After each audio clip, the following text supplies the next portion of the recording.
Senator Reynolds, your time has expired. Senator McCarthy. Thank you, Madam Deputy President. I'll just pick up on the previous speaker in terms of confidence. I would certainly question it's more about competence. There has been no preparation in terms of what a postal plebiscite would look like in this country.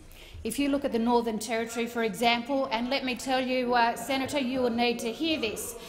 In the Northern Territory, we have 43 town camps, 72 remote Indigenous communities and 500 homelands in the Northern Territory. What consideration have you given to over 100 Aboriginal languages and translations that should take place? We saw earlier this year at least the sister girls on the Tiwi Islands speak very passionately about the fact that it has been enormously difficult for them to be able to talk about the issues and to stand strong as members of the lesbian and gay community across Australia.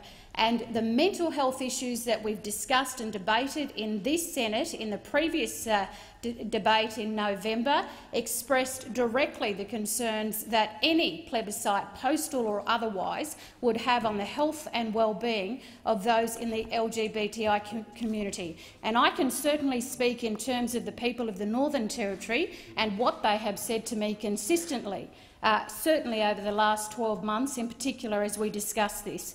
Now, Minister, your response in terms of the cost of this, in fact, you didn't give a response at all. You played politics in terms of this. $122 million when we know that that is a considerable amount of money. $122 million.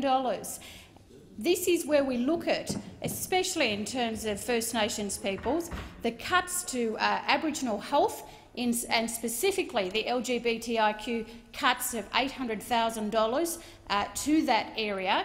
The questions that are coming forward is, where is your concern really in all of this? But we know for a fact, don't we, that this isn't about whether the Australian people should have a right to speak. This is about the Turnbull Government's inability to lead this country in a comprehensive and confident way that lets the families of Australia know that this parliament cares, because you don't care.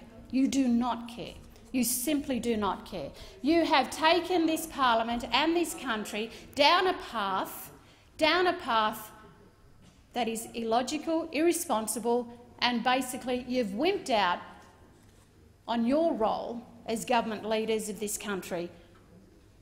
An online poll of more than 2,000 people just in the Northern Territory showed that 72%, almost 3 in 4 respondents, supported changes to the Marriage Act. That was the front page of the Northern Territory News today. We know for a fact in the Northern Territory that this parliament can vote today. This parliament should vote today. We have heard time and time again of the impact that this will have on families in this country unnecessarily as a result of the cowardice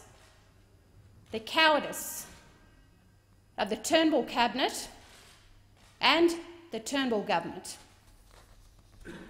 to allow this vote on the floor of both the Senate and the House of Reps, and to put families through extraordinary, torturous trauma, which you have heard personally from members in this House, where you are wilfully deaf, wilfully blind for your own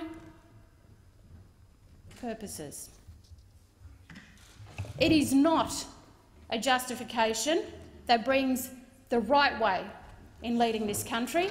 It is a justification only for your personal goals, to hold on to what little team you have in your very divisive cabinet.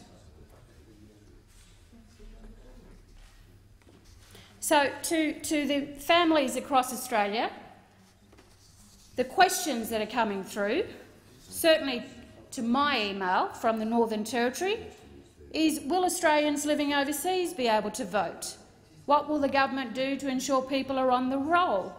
What are you putting in place to ensure the ABS doesn't repeat the mistakes of the census operation? How will you ensure the views of Aboriginal people living remotely and in town camps will have a vote?